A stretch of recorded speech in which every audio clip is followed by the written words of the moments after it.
Okay, we have a new chapter of Kaiji. And has gone to KFC, or KHC, I guess as it's called, in the Kaiji verse. Kentucky Hen chicken? Kentucky changed chicken? I don't know. But yes, he had been craving the fried chicken this whole time.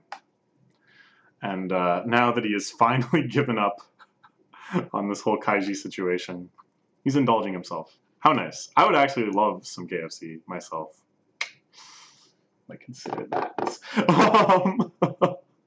Guys should be happy. You won't find any other bosses as generously employed as I am. Not that many, at least. He bought them some fried chicken.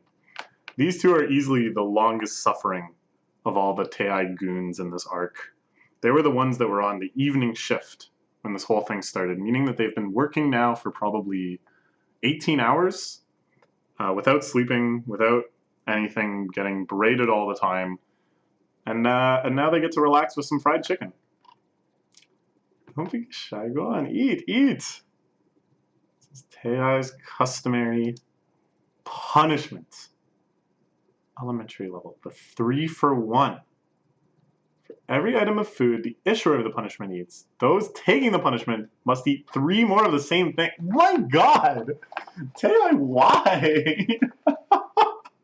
First off, come on. Why is Endo even punishing them? Oh, because of the we fall asleep thing. Oh, yeah, okay, alright.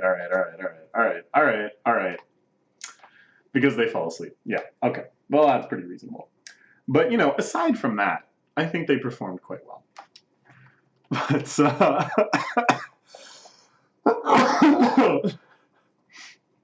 oh, what a sick bastard Endo is. What a sick company all of Tei is. I guess that's what it takes to rise in the ranks there.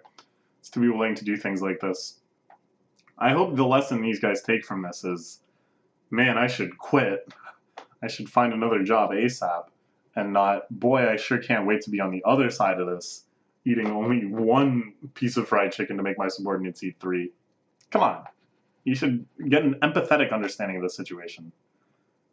Right? Right. That's right. This is it. This is what I really wanted to eat last night. So why the hell did you get me going? Now you look like a hand-pen fish cake. Gobo Maki roll. I think Endo's kind of lost it. Like, he's stayed up all night as well. He's just been craving this fried chicken. Now that the whole thing is over, he's got to take some stock here and realize that, like, yeah, it sucks. They thought they had Kaiji, but then they didn't. But they're not actually any worse off than where they started, right? Like, it was all in his head, and then nothing came of it, and, well, that's that. Like, it's kind of a blow to his self-esteem, to his understanding of his intuition, or whatever. But, like, meh. The hunt continues. It's just how it is. Oh, man. Oh, this is so good. So, I feel like Endo's, like, almost in a good mood right now with this. You look like a hen-pen fish cake. You look like a Gobo Maki roll. Secret agents from the Odin store? You guys are no fun at all. Yeah. Oh, man. Yeah, Endo is like, here comes the 4th one then. Oh, man. Yeah, Endo is totally at the end of his rope. Having fun, though. Maybe, hopefully. Is he? I don't know. Can't take any more than that. Last night, you guys left the stopper off the drain of the bathtub we were going to pour water into. Made us all tireless efforts completely wasted. Oh my God, what an analogy. What an analogy. Because think about it. While you're doing this, while you're dumping the water in, the water level is still rising. As long as you're going fast enough to counteract the drain, you might not even notice the water is draining. And it's only after you've run out of bucketed water and you're like, all right, let's see what we got. And you're like, oh, it's draining. Oh, now it's empty. Oh, we have no water. What a perfect analogy. And me and all your coworkers go through a completely pointless stakeout. Just think about what you did wrong. You shouldn't be able to say you can't do it. Gotta keep eating the fried chicken. Man. And it sucks for them because they were all right. Endo was right. Kaiji was there. They were right. The suspicious old lady was Kaiji. Everything was right. He just disappeared. Where did he go? I don't know. I think he snuck out in a motorcycle helmet. I think. Sorry, I'm gonna try to remember. KKYXD? KKW? KKWYXD? I'm sorry. Was right. I think that theory is right on the money because it explains also why the other person was dressed up in the old lady gear, and I think Kaiji just sent him out dressed like that, as a way for. I think he hoped that the watch guards would be like, oh yeah, like maybe, like I don't really remember her face that well. That was probably her, and then it's over. You're gonna keep eating at 3 for 1. At least pick something else like coleslaw. He throws the chicken at him. Didn't come here to eat just because we wanted to. No, if you're gonna say crap like that, we'll have to change to a different kind of KHC. Different kind? Kicking, hitting, and cutting. I'd like to know how that was translated. This is a very elegant translation. I wonder what it was in the original. Kicking, hitting, and cutting. Then eat. I don't want to hear you call something like this cruel. Something like this doesn't even come close to cruel. Oh boy, are we gonna have a lecture from Endo on Tei company policy on dealing with insubordinate subordinates? Whoa! Yeah, I knew it. I knew it. I knew it. I knew they were gonna show this thing. I hate this thing. I can't look at it. I'm strategically blocking it with my arm because I can't look at it. The bloody manicures. Ooh. What a bizarre arc this is. It would be funny to me if we now went on like a retrospective of Tei torture in the same way that Kaiji told the story of his gambling adventures to his mom, but like sugar coated and euphemized. Now Endo tells the history of Tei torture, but like as un-euphemized as possible. Oh boy. Without even needing it to be a special banquet. I think that's like a KFC item. Accomplishing the 3 for 1 punishment is certainly a struggle. Endo is well aware of this. So I will let him off the hook at some point. Nice. His punishment lunch will still continue for a while longer. From Endo's perspective, doing this is of course trivial and unremarkable. At the same time, he ensures it's a proper punishment. It is quite an elegant punishment, isn't it? Because the person at the one end of the 3 for 1 is just enjoying themselves.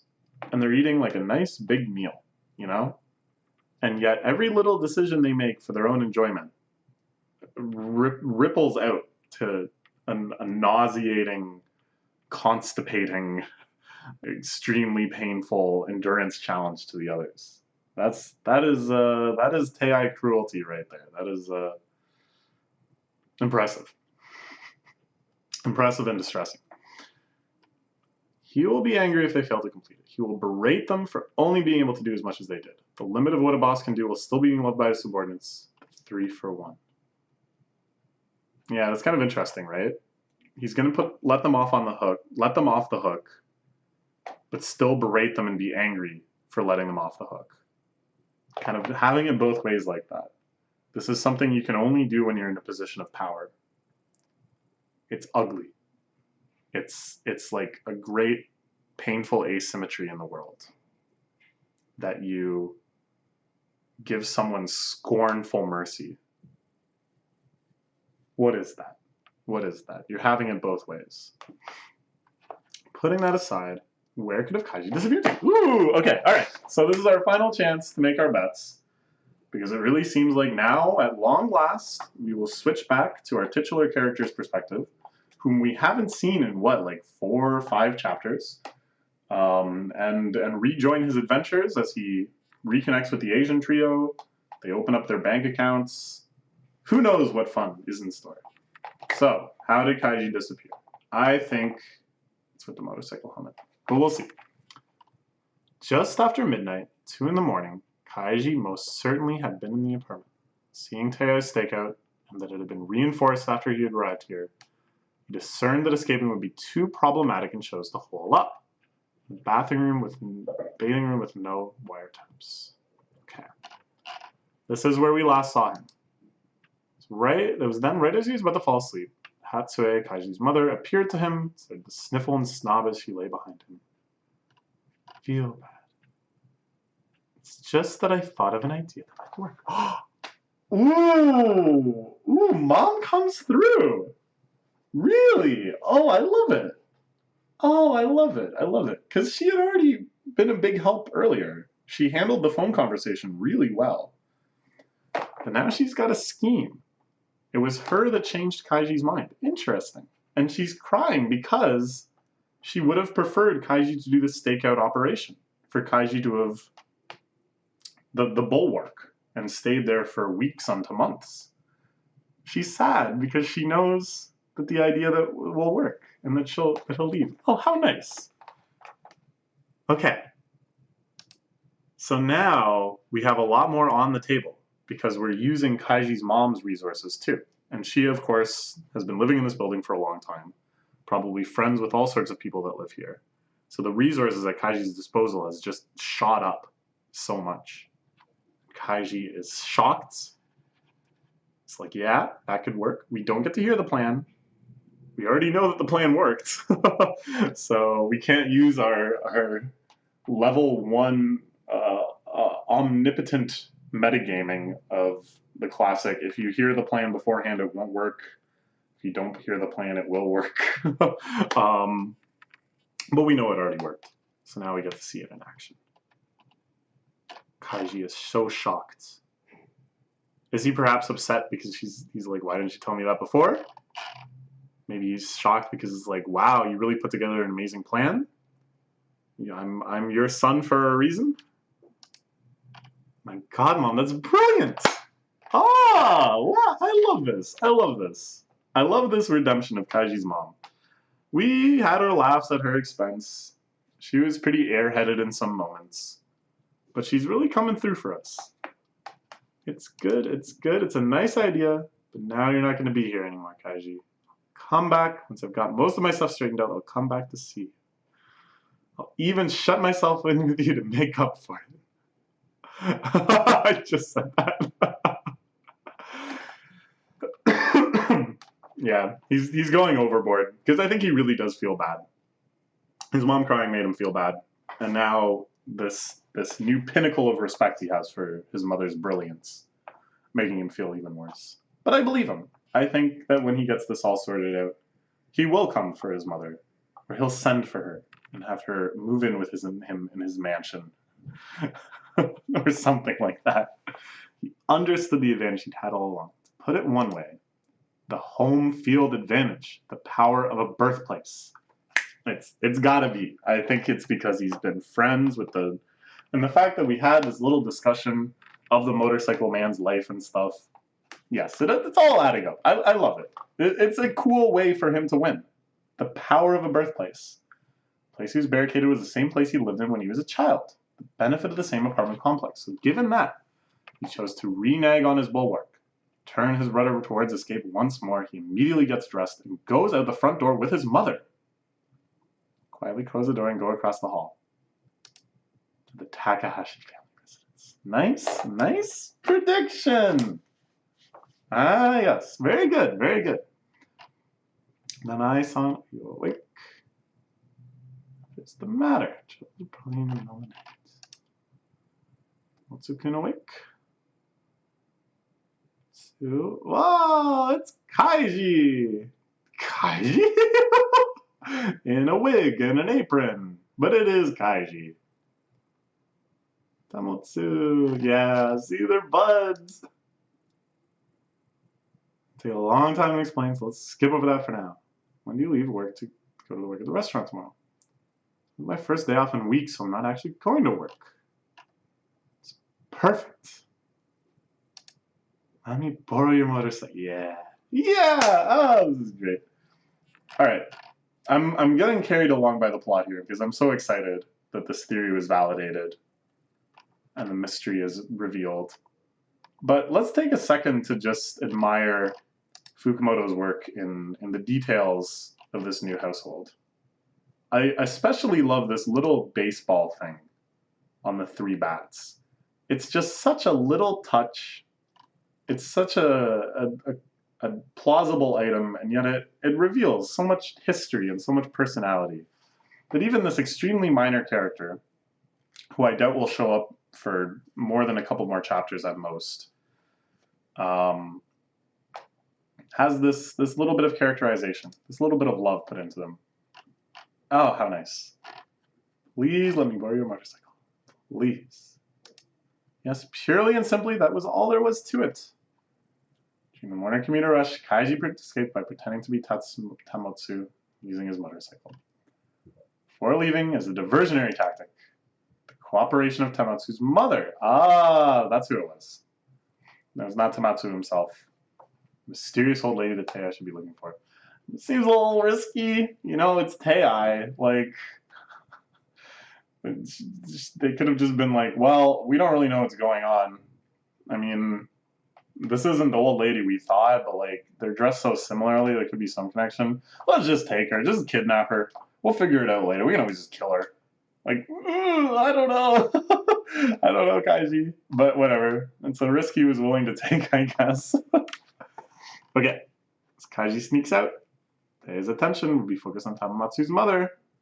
That distraction, Kaiji can take his time, taking on the motorcycle, starting the engine, and crashing repeatedly. Does Kaiji know how to drive a motorcycle? Oh, it looks like it. Face covering the helmet is nice. The big jacket is also nice.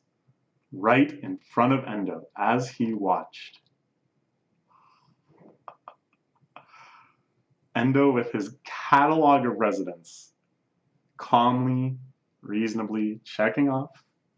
There's the guy that works in the family restaurant. Kaiji easily passes right on by. Oh, how satisfying. How glorious. He breaks away. Same old day we saw last night, of course, not Kaiji either. While this irrelevant port was being given, Kaiji calmly and quietly drives to safety. He's free from the line bend once more. Nice! Nice Hatsue. Thank you, Nanae. And if he hadn't done that, if it wasn't for his mom's idea, if it wasn't for the fact that he had these resources available to him, the history, the friendship, the legacy of their families being friends, he would have been screwed. He didn't know it, but they were coming in that very day. They were just waiting for their moment to strike. And then what would he have done? He would have hit in the washing machine. It would have been it. It would have been game over. Oh, how nice. Oh, how lovely. So that's it. That's the end of the Bulwark arc. It was a fantastic arc. It went all over the place. We had all sorts of fun with Kaiji's mom. We had a Fukumoto-esque approach to so many kind of crime thriller type scenarios. You know, we got to see the Fukumoto house search.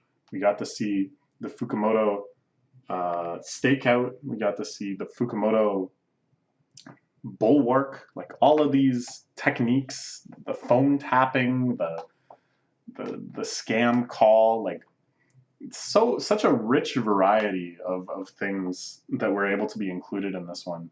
Especially like really crazy stuff too, like the whole Kaiji explaining to his mom what he'd been up to and having to come up with all sorts of elaborate lies. What a charming retrospective. And it feels like he really defeated Endo. You know, he was never going to defeat him in a gamble. But up until this point, Endo had been just his demon. Like Endo had dragged him into some of the most miserable situations of his life, and was always there to stamp him down whenever he was able to rise up out of them. But what a satisfying defeat to have Endo staying up all night, staking him out, and then just to drive right in front of him. Beautiful. So, I think this is the Endo finale arc. We got to see him chow down on some KFC and berate his subordinates. And what more fitting end could we want for the man? So what comes after this? I had said before, during the Kaiji retrospective, when he's talking to his mom, that I could see the series ending sooner than later.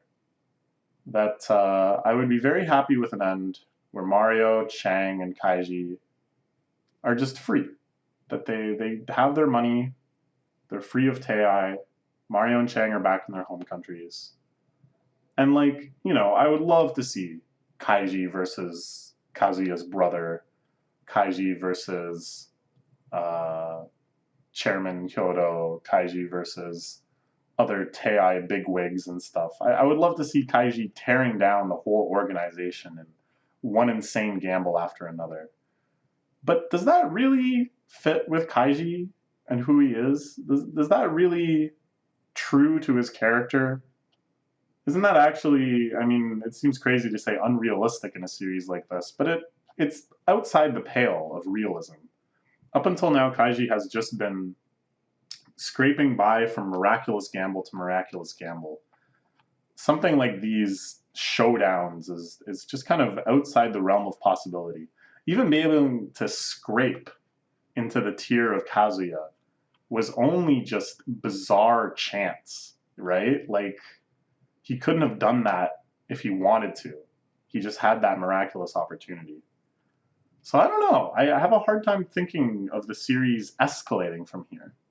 Instead, I think we're just going to have more adventures like this, working out ways to get the money secure.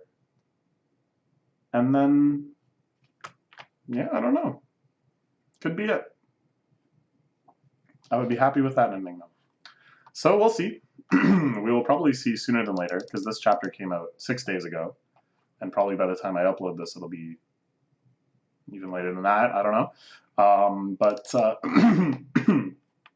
We will, yeah, we'll read it as soon as possible. Okay, bye-bye.